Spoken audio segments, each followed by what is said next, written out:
Yo, what is going on, fans and coaches of the ASL? My name is Toucher322 here, and I'm bringing you yet another ASL video. Today I have for you guys the ASL Season 4 Week 9 weekly recap. And I'm sorry this is up a day late, but it's here now, so the video's here, so don't be too mad about it. But anyways, like I said, we have the Week 9 weekly recap. And in this week we have our last week for Gumby, as after this game he quit the ASL, so we will have Cody, which will be taking over the Newcastle Nets. It will be renamed as the London Lapras. So yeah, that's what's coming to the ASL for week 10, but let's go ahead and hop into the week 9. We have a 4-0, 2-0, 2-0, 2-0, 6-0, 3-0, and a 4-0. So as you can see, the first match here is the Hartford Whalers and the Phoenix Flygrounds. It was actually a forfeit. So the forfeit was in favor of TCP, which boosts him up to 7-2 with a plus 29, and Keister's record is going to fall to 5-4 with a plus 6. So with the actual first game that we can watch a replay of, we have the Portland Timbers and the Slow Bohemians, and the Portland Timbers did take this match 2-0, which improves them to 6-3, and the Slow Bohemians do fall to 5-4. I'm on the wrong replay to start. So without further ado, let's go ahead and hop into the video. So you have Thunderous hopping out, starting against Embor, and is going to swap right out into the Slow King, as the Slow King is going to take a Flare Blitz really easily, and then the Slow King is going to pop the Walk-On Berry as the Embor is going to go for the Wild Charge. Embor then does take a Side Shock, not well, but it takes it, and TJ is going to pop off the nice Substitute, as a Lowland Dugtrio is going to come out trying to scare this thing out. Then he's going to go for the Earthquake just to break the Substitute, as TJ goes for the Flare Blitz from his Embor, and the Tangled Hair is going to make it so almost everything will outspeed, and Megalopony gets to come out, and Megalopony just gets a quick return here, as Latios is going to come out and show off the Rocky Helmet. This is a very bulky and physically defensive Latios, and Latios is going to go for the Roost, as it then Toxics the Slow King, and Slow King is going to return the favor, so they are both toxic on the field right now. Now comes Jirachi, as Slow King is going to double out into Piloswine, and then Piloswine back out into Slow King. So then Jirachi is going to come out on the Toxic. I don't know why it went so fast like that. Possibly scouting for the Grass Snot, as I'm going to go, Slow King is going to go over the Scald, and TJ is going to set up a Cosmic Power. So this is looking very bad for the Timbers at this point. And Jirachi is going to go for a Calm Mind, and this Jirachi is going to win, or so we thought. This Thunderous' Black Hole Eclipse is actually going to crit and Oko the Jirachi, otherwise the Jirachi wins the game. So very, very unfortunate for TJ, but he's going to have to battle this one back. Pylo comes out on the Mega Deontay, as TJ is going to have a Balloon Magneton, very good prep on his part, as Scarf-Eyed Dragon is going to come out, then just gets to go for the U-turn, trying to pop the Air Balloon, as Embor comes out, trying to take a potential Dark Pulse, and Megalopony is going to scare the Embor out, and then out comes Latios, and Latios is going to be unfortunately crit. Pretty sure otherwise it takes 2 returns, even Ice Punches. Ice Punch does the same amount as Return. If anything, Return does a little bit more. Seismitoad is going to set up the Stealth Rocks, as Thunderous is then going to go for the Grass Knot, as another one will be able to kill this Embor, but I'm just going to go for the Thunderbolt, just in case the Magneton wants to come out. So Thunderous is going to go out into Slow King, wanting the best odds of taking a hit from this Mega Deontay. Then Slow King is going to stay in, as TJ is going to predict the swap out into either the Hydreigon or the Piloswine, as this thing's Air Balloon is going to be popped. So now Piloswine, once Seismitoad is gone, Piloswine is looking very good for the rest of the match. Thunderous is going to go for the Dark Pulse, is going to live another hit, and then Thunderous is going to go for the Grass Knot, getting rid of this Magneton, and Thunderous has now scooped up 3 kills in this match. Mega Deontay is going to finish it off, however, and then out comes Slow King. Slow King lives any hit, as the Mega Deontay wants to click Calm Mind, so it can now live this Scald very comfortably. It's going to be burned, so a little unfortunate for TJ there, as he's actually going to set up a Rock Polish as well, so Slow King is going to fire off a big Scald. I honestly don't think the burn really mattered, because it's still in range for Pylo to kill with its Ice Shard. So TJ would sweep if I did not have an Ice Shard Pylo here. So Piloswine is going to go over the Ice Shard, and all I have to do is kill this Seismitoad. So I'm going to suck off my Piloswine here, because I need my Hydreigon as high of health as possible to actually be able to kill this Seismitoad. And Pylo is going to get burned, which is a little annoying in terms of chipping this thing down. But then the Seismitoad is going to get rid of the Piloswine. And Hydreigon has to come out, and with 34% left, has to kill this Seismitoad. Goes for the Draco, does some big damage, and Seismitoad is not able to, it's not able to pull it out for the slow Bohemians. Either way, Lopunny cleans up. But as going to be the game, the Portland Timbers are going to win 2-0, as the slow Bohemians might have won 6-0, but that is the game we play. So in the next match, we have the Zagreb Zangooses taking on the St. George Dragonites, and Ian is going to remain undefeated, as he actually has 2 weekly heroes this week. Tapu Koko and Hawlucha both grabbing 3 kills, and Hawlucha not even having a death in this match. So let's hop into it. We have Frostlass and Tapu Fini, and Frostlass gets to set up some spikes, and Tapu Fini is going to do just over half, so very good for it, but the Moonblast is going to come out, and Excellent Name is going to make an excellent play, and goes for the taunt, expecting the defog, then goes out hard into his Tapu Koko, and very risky play, but it's going to pay off. He's going to go for Thunderbolt crits. I don't know if Regirock lives to Thunderbolts. I don't really know, but either way, Tapu Koko is going to go out knowing how much of a threat it is against Varen's team, as this is a special Zygarde, so cool stuff there. And Mamoswine is quite possibly physically defensive. That looks like a decent bring, since it's there for the for the Zygarde. But Tapu Fini is going to go ahead and get rid of Frostlass. Tapu Koko gets to come out every time. And Excellent Name is going to actually go for the Thunderbolt here. So Marin's going to pick a good time to go out into his Zygarde. And then Tapu Koko goes for the U-turn, just trying to get this thing into a future range. But we're going to actually see the Core Enforcer here. I love it. Special Zygarde actually works very, very well. So it's cool to see Marin using it. But he's going to go for the Extreme Speed.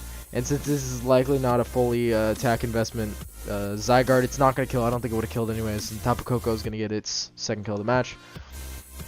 And Deblade is going to show off the Gyro Ball. And predicting the swap, Ian's going to get some nice chip on this Deblade, which is going to help a Tapu Koko or a Kartana roll down the line, is what I'm thinking. And Marin is going to go for the Bulk Up, and Ian is going to get the Poison Jab Poison. So that's really big. But on the bright side, Marin is not on a timer. And he's also able to Drain Punch and recover health, and then Tapu Koko just gets to come in and click D-Gleam.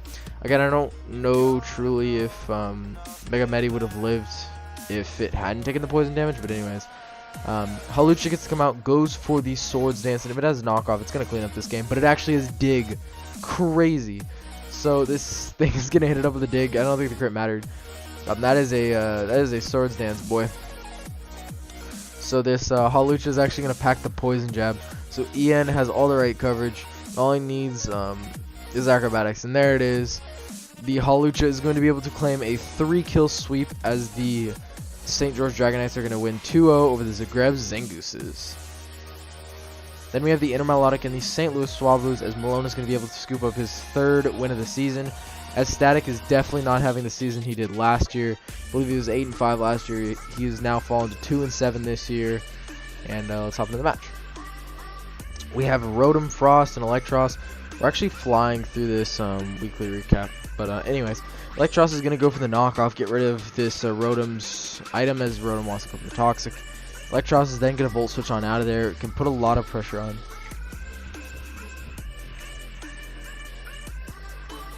Sorry about that. And then Rotom Frost is going to go for the Volt Switch.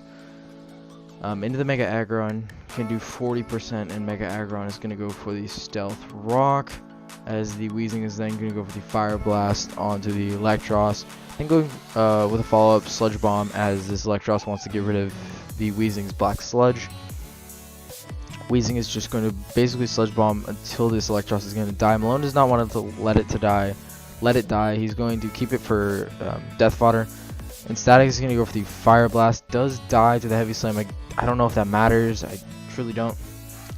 But the Heatran is then going to go for the Lava Plume, which does pick up the kill. So we're tied at 5-5 right now. And Gastrodon comes out. Really only fears the Solar Beam, which I don't think Static is packing right now. And then Rotom is going to go for the Blizzard and does pick up the kill on Electros. So Static is going to be up 5-4. And then Scolipede is going to double out into Gastrodon. So Malone wanting to get the extra chip. So not bad on his part. And then he's going to go for a Scald, but Static sees this as a good opportunity to go for the Pain Split. He is going to be getting a lot of damage from Toxic, so essentially Rotom's a sack now. But the Goodra can come out pretty freely, a very bulky Mon in the special category. Then goes for Draco, doing a good amount of damage, and Gastrodon can go for the Toxic. Put this thing on a timer, which is going to help his Torrent T, but this does prove to be a rest Goodra, so possibly rest Sleep Talk is what we're going to see here. But Static wants to go out into his Hoopa. Hoopa can take hits from this for days, assuming it doesn't get burned. And he's going to set up a Calm Mind, so this is looking very good for Static. And he's going to set up another Calm Mind, hoping Malone doesn't have Toxic. He does have Toxic. So Static basically just gets a kill here. He's going to go for the Ghost DMZ, and it does pick up the kill on Gastrodon. And Scolipede has to come out here, or Tornadus, and can go for a knockoff. So Malone is down 4-3, but he has all the right components that he needs to beat this thing. And those components are Scolipede and Scolipede alone. Scolipede kind of just wins at this point if Heracross is weakened or doesn't have correct coverage to hit it. So Torn is going to go for the Hurricane, and this Goodra is still going to be sleeping, and Malone gets to go for a knockoff, as it does kill. So it's unfortunate Static did not bring Sleep Talk, otherwise he would have been able to get through that. But this Heracross is Choice Scarf Moxie, so Malone gets to go right out into his Cresselia and just scares this thing out with a Psychic, and that's exactly what he's going to click. And rocks are going to go up, as Malone's only way of beating this Heatran is with Cresselia, and that's what he has to do. As he's going to get a Spadef drop, which is kind of huge. It helps him beat this thing a lot more effectively, because once he gets rid of this thing, Scully kind of wins. So Static wants to preserve it a little bit. It's going to sack off the Rotom. Malone is going to make an immaculate play going for the Moonlight. That's going to really keep him in this match, so he can actually take this Mega Horn. He also has the Tanga Berry, which is really going to help him. So good prep on Malone's part. This crit Psychic is going to kill. It only matters if Scully doesn't have Protect. If Scully is protected, it wins anyways. But Cress is actually going to pick up the last 2 kills. So Cress is actually going to win the game for Malone.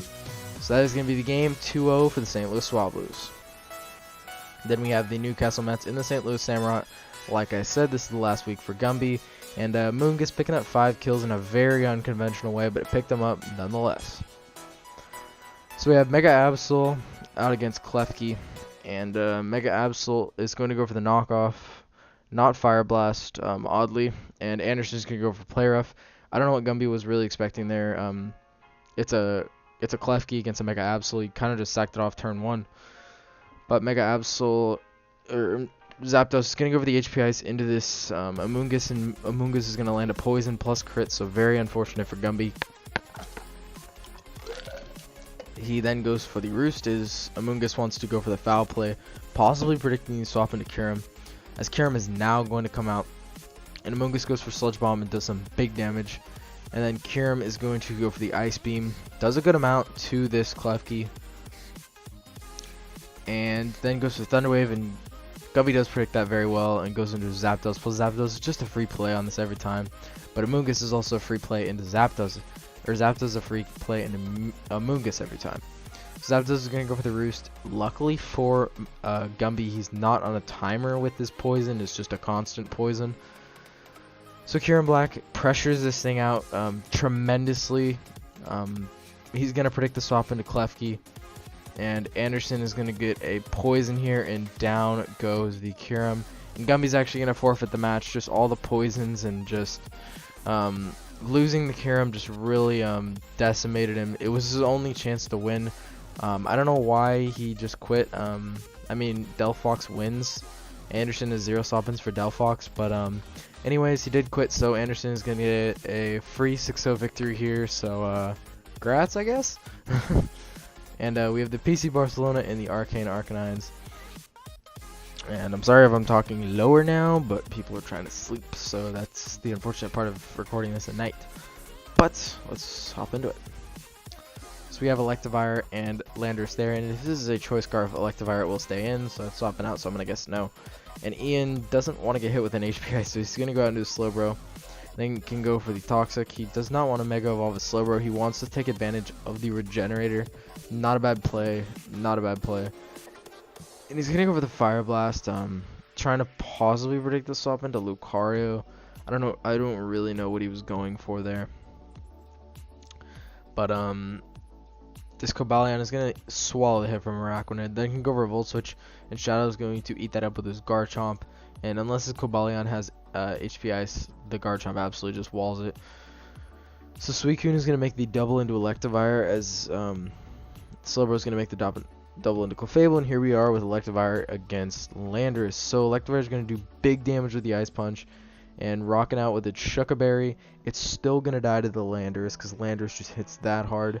I feel like that Landorus has some item to help it, Expert Belt or Choice Band or something like that. But it's going to go down. We're here at 5-5, and Smeargle is not going to be able to Spore, as the Araquanid is going to come out, as it's already Toxic. And Shadow's going to try and predict the swap into Slowbro. And Smeargle is going to be out against Suicune. And Shadow probably doesn't care if he's asleep. He's likely a Sleep Talk set anyways. But he's going to go out into his Deoxys Speed. And with a Sleep Clause up, he cannot be actually put to sleep. And Ian knows that he's just going to get up Sticky Webs and Stealth Rock and be okay with what his Smeargle has done in the match. Because now Weavile and Cobalion are good. They outspeed everything remaining but this Deoxys Speed. Well, it's not Scarf, so they will outspeed it. And Ian's actually going to live the Gigavolt Havoc with his Cobalion, which is going to be very beneficial. Because, like, other than Weavile, it's one of the Mons that will outspeed. And Shadow's in a very prime position at this point. He's played very well up into this point, and Ian's been really on the back foot, as this Deoxys Speed is just putting on a tremendous amount of pressure. And Ian's going to go for the Slack Off with his Slowbro. It is probably, he's actually just going to launch off a Scald. Does get a crit. Don't know if the crit mattered. If it did, then that really sucks. But either way, here we are. Like I said earlier, it's the game we play. So Slowbro is going to go for the Slack Off, as this Araquanid does go for the Leech Life, but the Slowbro does stall out this Araquanid. So lucky for Ian, it stalls out, and Araquanid's going to go for the Facade. I truly don't know why Shadow just didn't keep firing off Leech Lives. It's his best chance to live, since he's constantly getting residual, but he's definitely going to die this turn regardless. Ian knows that he's just going to go for the nice Slack Off, and he's choosing not, or actually doesn't die. So Ian is choosing not to Mega Evolve, which is probably the best decision, so he can constantly grab Regenerator, and then when it's about to win, he can just send it in and be good to go. Or maybe it's just not. Oh, okay, it is Mega. So now that Garchomp is Swords Dancing in its face, Ian wants his defense boost. He's going to go for the Scald. This Garchomp still doesn't kill it. It only does 66% for a +4 Garchomp. This Garchomp is going to eat up its Lum, but unfortunately for Shadow, there's a Weavile on the back. There's Sticky Webs up. So Weavile actually just gets the click knockoff here. It really doesn't care. Lucario can come out and scare it out with a Vacuum Wave or a Bullet Punch or a Mach Punch or an Earthquake. I don't think Ian cares. He's going to go for the Brick Break and essentially Oko the Lucario, and out comes Suicune. Ian doesn't want to get a Sleep Talk roll into Scald, but this actually is not a Sleep Talk set. So Cobalion is going to go for the Taunt, making sure this, I actually don't know why. I mean, I guess he's only afraid of Calm Mind. Ian's going to go out into Clefable, as Clefable is going to chew up the Scald, I mean, to be expected. And it is Magic Guard. I mean, we could have guessed from the Calm Mind, but you know, what is its ability? Cute Charm? That could be competitively viable. We don't know at this point. So this Clefable is just going to set up some Calm Minds, as Suicune's actually going to set up some Calm Minds as well. But Clefable does hit a little bit harder than Suicune, so it's kind of okay for Ian at this point. Plus, Shadow's going to get off the jump, as he's going to go for a Scald instead. But he's going to get back on it, as Ian has to go for the Soft Boiled. And Suicune has no reliable recovery, so Clefable is just going to win this war. Let's get to when we're +6, and this Clefable actually has Psyshock as well. So yeah, Clefable just it just beats through this Suicune. Get some water there. And Clefable is going to be able to launch off into the Psyshock. It's secure a 3-0 victory for the Arcane Archives, as they're going to be clawing back. They were at 2-5 at one point, but they're back to 4-5 and in playoff contention. For the last game I have for you guys for the week, we have the Utah Hoots and the Washington Whalers. And no weekly heroes, so just weekly heroes in 2 games. So yeah, let's hop into it. We have Rhyperior and Dredagon both probably want to get a Brox, as that is exactly what is going to happen. And then Cam is just going to go for the Earthquake out into Susie's sub Rhyperior apparently. And this Dredagon does not break sub, so Rhyperior gets a free Stone Edge off. And Rhyperior is going to get another Stone Edge off, which almost kills the Dredagon. And Cam's going to make a really good play here, going for the Toxic. That's honestly his best play, just so this thing cannot sub up again. Nice voice crack. And Meg Gardevoir is going to trace a Solid Rock. It doesn't really matter unless this thing has like Iron Head or something like that. And Meg Gardevoir is going to launch off the Energy Ball, just in case it was like a really spadef Rhyperior, it might not have killed. And Blaziken is going to come out on the Bullet Punch. And then Susie's just going to go ahead and sack off his Rhyperior. Wants to get some Rocky Element damage off in the process. And P2 is going to come out in the Rhyperior. And Earthquake is going to do a nice 31%. So Rhyperior is showing how hard it can hit. And Susie's going to get some good damage, 32% in with a Stone Edge before his Rhyperior does go down. And then Darmanitan is going to go for the all-out pummeling from Superpower, which is going to get rid of this Porygon too. And then Gardevoir is going to double into Blaziken, as Cam was likely predicting. He might have just been predicting the Sylveon just to nuke it with a Flare Blitz, so not bad. 4-3 in Susie's favor at this point, as Meloetta is going to go for the Charge Beam. Yeah, he didn't get that prediction correctly. If he had HP Fire, that was definitely the move in my opinion. You can't really make a whole ton of over predictions on the back foot. But it's going to be 4-2 now for Susie. And Cam is going to really unfortunately miss a Toxic, because now he's going to be Willowed. So it's going to counter, it's going to cancel out his leftovers. So if he doesn't have Leech Seed, this Celesteal is going to be chipped down slightly each turn by Susie's Nightshades. And the Celesteal, it does go for the Toxic, finally getting the timer on Jellicent. And Susie's honest best play is to keep Scalding, but he's actually going to pull a swap out into the Darm, making a perfect play to do it, as this Celesteal is going to show off the Seed Bomb. Darmanitan is going to go over the Flame Charge, and oh Susie, you forgot, man, you got Sheer Force on this thing. It was good in thought, but you do have Sheer Force on this thing. So Mega Scizor is going to finish up the game with a nice little Bullet Punch to clean it up.